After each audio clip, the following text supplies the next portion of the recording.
मेरे ये हाथ आज बंधे हुए हैं। पिछले 1 महीने में हमारा समय बहुत बुरी स्थिति में गुजरा। घर में कुछ खाने को नहीं था, दुकान वाले ने भी राशन देने से मना कर दिया। किससे सहायता मांगते, पूरी बस्ती की यही हालत थी। दिन भर चूल्हा नहीं जला और ऊपर से मेरा बाप शराब भी पीता है। यही नजदीक के गांव के एक व्यक्ति ने मुझे 1500 रुपए की मदद की, जिसके घर पर राशन आया, लेकिन बदले में उसने कहा कि मुझे एक दिन उसके साथ रहना होगा, रात बितानी होगी। मैं क्या करती, मजबूरी में, और कोई उपाय नहीं था। मुझे पहले बहुत बुरा लगा, लेकिन अब मुझे बुरा नहीं लगता। मुझे लगता है कि हम इसीलिए पैदा हुए हैं। जब सरकार को ही शर्म नहीं आती तो हमें क्यों शर्म आएगी। यह शब्द मेरे सुनने में आपको बहुत अजीब लग रहे होंगे, लेकिन यह कहानी आपको बड़ी अजीब लग रही होगी कि आज हम आपको क्या सुना रहे हैं, क्या लेकर आ गए हैं, कौन सा विषय लेकर आ गए हैं। यह सच है, यह उन घुमंतू समुदाय का सच है जिसे आज तक हम अपनी मुख्य धारा से जोड़ नहीं पाए। आज हम बताएंगे उस घुमंतू समुदाय की कहानी जो इस लॉकडाउन के दौरान कितने मुसीबतों से गुजरी है। नमस्कार, मैं मनीष पांडे, आप देख रहे हैं सरल भारत न्यूज। कोई अंबेडकर जैसा नेता नहीं है जिससे ये वर्ग संगठित हो सके। इनके पास कोई गांधी भी नहीं है। यदि गांधी जी होते तो जवाहर कला केंद्र जयपुर में कठपुतली नचाने का काम किसी कंपनी को नहीं, बल्कि इन घुमंतू समुदाय के लोगों को मिलता। मेलों व कला केंद्रों पर इवेंट कंपनियों का कब्जा नहीं होता। आज आपको एक कहानी बताते हैं, पूरी रिपोर्ट बताते हैं, पूरे वीडियो में बने रहिएगा। जयपुर शहर से करीब 10 किलोमीटर दूरी पर कानोता स्थित है, जो एक कस्बे की शक्ल लिए हुए है। ऐसा कस्बा जो न गांव का हो सका और न ही पूरी तरह से शहर का। यह कस्बा घुमंतू समुदायों का डंपिंग वार्ड है। जयपुर शहर से घुमंताओं को पकड़कर यहीं लाकर छोड़ा जाता है। यहां गंदगी के ढेर पर करीब 3000 घुमंतू परिवारों के डेरे हैं, जिसमें 25 घुमंतू समुदायों के लोग रहते हैं। यहां न बिजली की सप्लाई है, न कोई पानी का कनेक्शन है। इन लोगों के पास गरीबी रेखा का बीपीएल राशन कार्ड नहीं है। बुढ़ापा और विधवा पेंशन का तो दूर दूर तक कोई नाता नहीं है। न कोई टॉयलेट की सुविधा और न नहाने और न खाने का कोई स्थान। कैसे जीते हैं ये लोग लॉकडाउन के दौरान और लॉकडाउन के बाद। यहां पर सब काम बंद है। यह शहरी क्षेत्र में आता है। यहां तो मनरेगा के गड्ढे भी नहीं खुदवाए गए। सरकार ने कोई राशन की मदद नहीं की। सरकार ने इनका नाम सूची में जोड़ा है, किंतु पहचान के दस्तावेज न होने के कारण कोई सहायता आज तक नहीं मिली। इनके यहां एक आंगनवाड़ी केंद्र तक भी नहीं है। वहां की एक महिला, जिसका नाम हम आपको बता नहीं सकते, उसने कहा कि हम लोग कपड़े के ऊंट घोड़े बनाकर अपना जीवन यापन करते हैं। एक ऊंट घोड़े को बनाने की कीमत 20 से 30 रुपए आती है। हम इसे 30 से 40 रुपए में बेच देते हैं। हमारा सारा परिवार मिलकर दिन भर में 15 से 20 घोड़े बना लेता है। इस तरह से हम एक दिन में 1500 से 200 रुपए तक कमा लेते थे। पिछले 1 महीने से हमारा समय बहुत बुरी स्थिति में गुजरा। घर में कुछ खाने को नहीं था, दुकान वाले ने भी राशन देने से मना कर दिया। किससे सहायता मांगती, पूरी बस्ती की यही हालात है। सब खाने को मर रहे हैं, दिन भर चूल्हा नहीं जल रहा। मेरा बाप शराब पीता है। यही नजदीक के गांव के व्यक्ति ने मुझे 1500 रुपए की मदद की। और फिर वो महिला कहती है कि जिससे घर पे राशन आया, लेकिन उस व्यक्ति ने कहा कि मुझे एक दिन उसके साथ रहना होगा।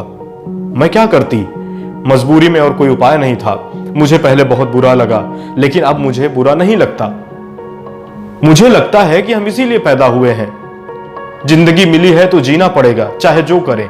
जब सरकार को ही शर्म नहीं आती तो हम क्यों शर्माएं। हम अपने बच्चों का पेट कैसे पालें।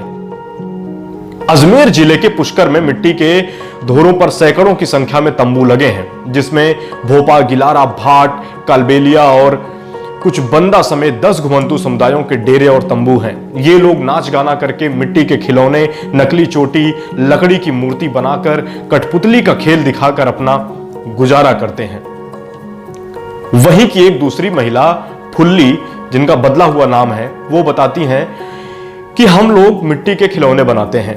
फुल्ली के पति गांव-गांव जाकर महिलाओं के सर के बाल एकत्रित किया करते हैं, जिससे फुल्ली गिट्टी 2 लकड़ियों के बीच उसको मध्य में फंसाकर उसको सीधा करती है। उसके बाद उसकी नकली चोटियां गूंथती है। फुल्ली ये चोटियां अपने जजमानों के यहां शादी में लेकर जाती है। फुल्ली कहती है कि हमें कोई सरकारी सहायता नहीं मिलती, हमारे पास ना तो गरीबी रेखा का राशन कार्ड है और ना ही हमें मनरेगा में काम मिलता है। हमारे किसी भी टोले में एक आंगनवाड़ी केंद्र तक नहीं है। हम बेलदारी करें तो वो भी बंद है। लॉकडाउन खुलने के बाद भी बेलदारी का काम नहीं है। हम जाएं तो कहां जाएं, हम क्या करें? मिट्टी के खिलौने बेचें कहां, कोई खरीद ही नहीं रहा है। हमें जो धागा चाहिए, कांप मिट्टी चाहिए, वो कहां से लाएं? कांप मिट्टी गांव के जोहड़ में होती है, गांव में कोई घुसने नहीं दे रहा, तो हम क्या करें? फिर ये महिला बताती है कि गांव की महिलाएं हमें गांव में घुसने नहीं दे रही थी, हमारे जाने पर वहां पे रोक लगा दी। उसी गांव के उन्हीं घरों के पुरुष हमारे साथ सोते हैं।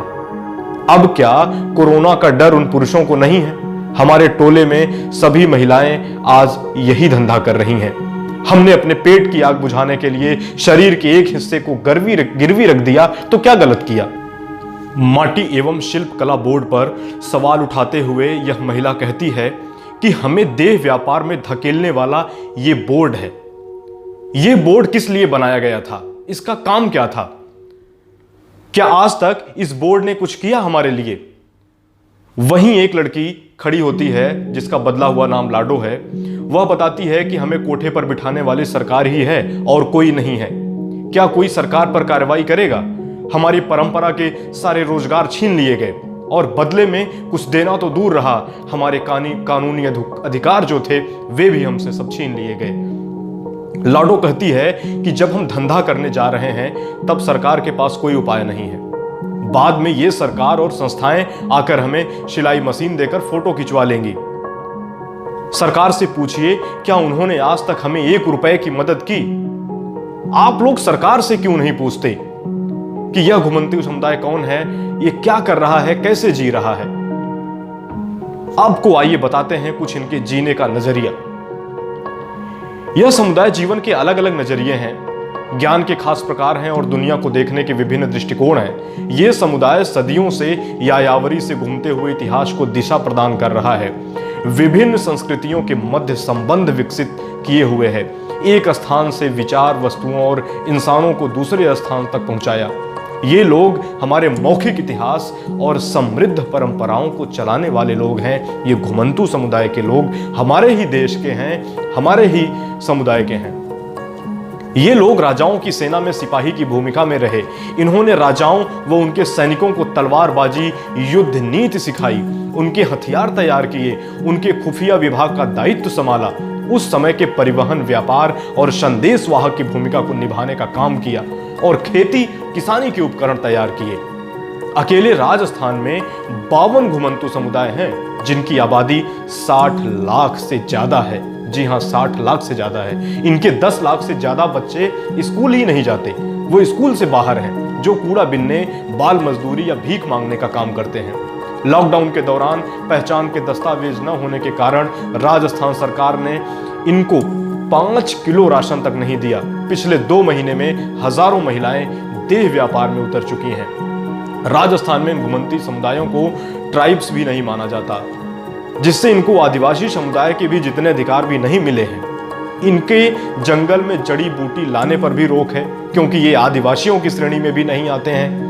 राजस्थान में इन घुमंतू समुदायों को ट्राइब्स भी नहीं माना जाता।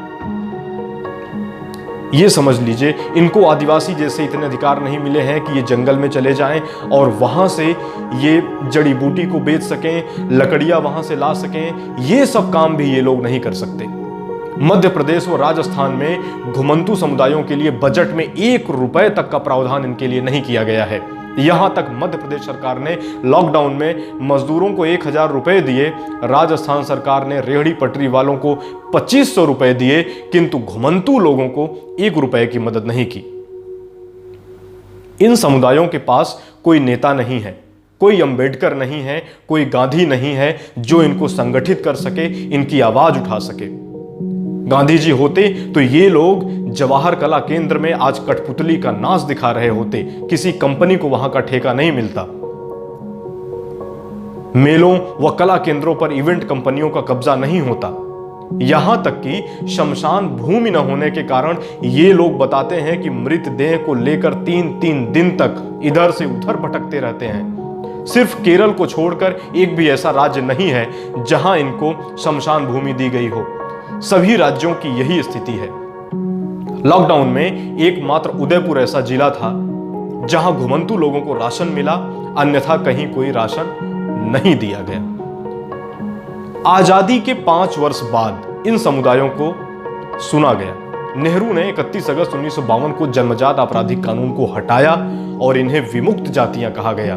लेकिन इसके साथ एक अन्य कानून को बनाया गया, अभ्यस्त आपराधिक कानून। ये कानून भी इन समुदायों को आदतन अपराधी मानता है, जबकि पहले वाला तो इनको जन्म से ही अपराधी मानता था। तो क्या ये अपराधी हैं? हमने अपनी 70 वर्ष की यात्रा में घुमंतू समुदायों के जीवन को रोक दिया, उनके कार्यों को बिना जाने समझे बैन कर दिया। वन्य जीवन संरक्षण अधिनियम, जंगल की बाड़ाबंदी, टैक्स कलेक्टर, रस्सी पर चलने पर रोक, नमक बेचने पर रोक, जड़ी बूटी लाने पर रोक, सड़क किनारे मजमा लगाने की भीख की कोटी में रखना, यहां तक कि उनके हुनर को भारत सरकार के स्किल इंडिया के अंतर्गत आने वाली 129 कार्यों में भी स्थान नहीं मिला।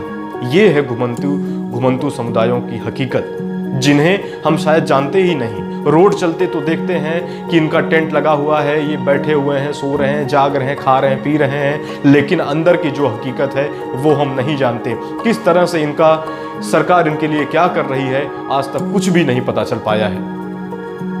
हम ऐसे ही सरल भारत घुमंतू समुदायों के लिए और आदिवासी समुदायों के लिए आवाज उठाने की कोशिश कर रहा है और आवाज उठाता रहेगा जब तक इनको इनका हक नहीं मिल जाएगा। अगर आप ये वीडियो YouTube पर देख रहे हैं तो हमारे चैनल को सब्सक्राइब कर लें और बेल आइकन को प्रेस कर लें, और अगर आप Facebook पर देख रहे हैं तो हमारे पेज को फॉलो कर लें। बने रहिए आप सरल भारत के साथ, फिर एक ऐसे ही नए विषय को और ज्वलंत मुद्दे को लेकर आपके सामने हाजिर होंगे। तब तक दीजिए मनीष पांडे को इजाजत। नमस्कार।